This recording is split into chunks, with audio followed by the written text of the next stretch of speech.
question no, for the girls. Kasi, ano yun, para sa inyo, toxic or non-toxic yung mga tipong bawal ka mag-shorts mo labas na mga lalaki. Yung Toxic. OA naman no. Reaction dyan. Dito lang. toxic or non-toxic ba yung mga ganun? Toxic for me.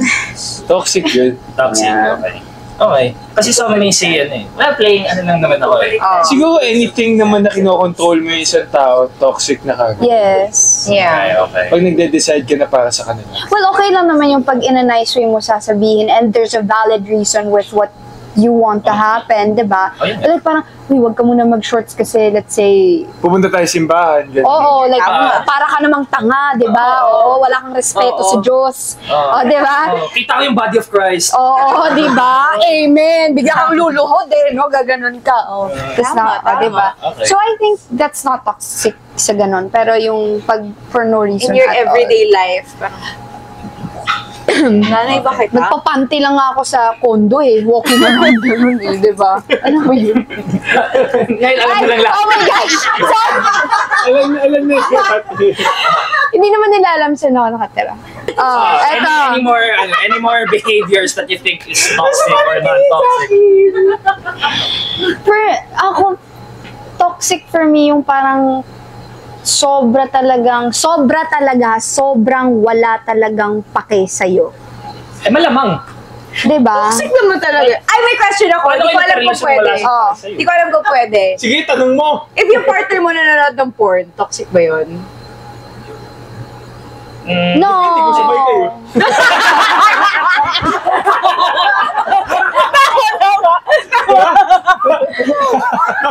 Oh my gosh!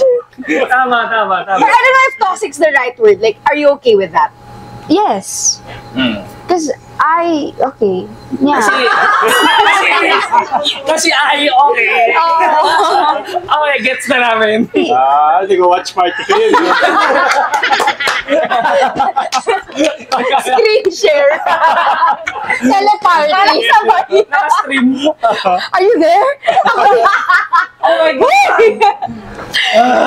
Okay. yeah, The that's cocktails fine. are getting to us. Not unless it gets in the way of the sexual relationship that you guys have. Dahil parang dun na lang siya nagde-depend, di ba?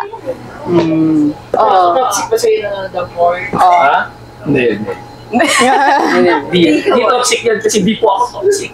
Oh no, you know what is not okay with me? If you pay for it. No, like for example, if you subscribe to someone's OnlyFans, iba yung nanonood ka ng free na porn, dun sa nagbabayad ka para, alam mo yun? There's levels. There's levels eh. Kasi ako, kasi parang nag-i-invest ka for that specific person. Like, why? Ako nga hindi mo binabayaran pag inaano mo. Ba't yung binabayaran mo? Ano ba? Ako yung nagmamahal sa'yo. Ako yung ganito, ganyan. Tapos siya babayaran mo. Ako na lang yung bayaran mo. Masaya pa.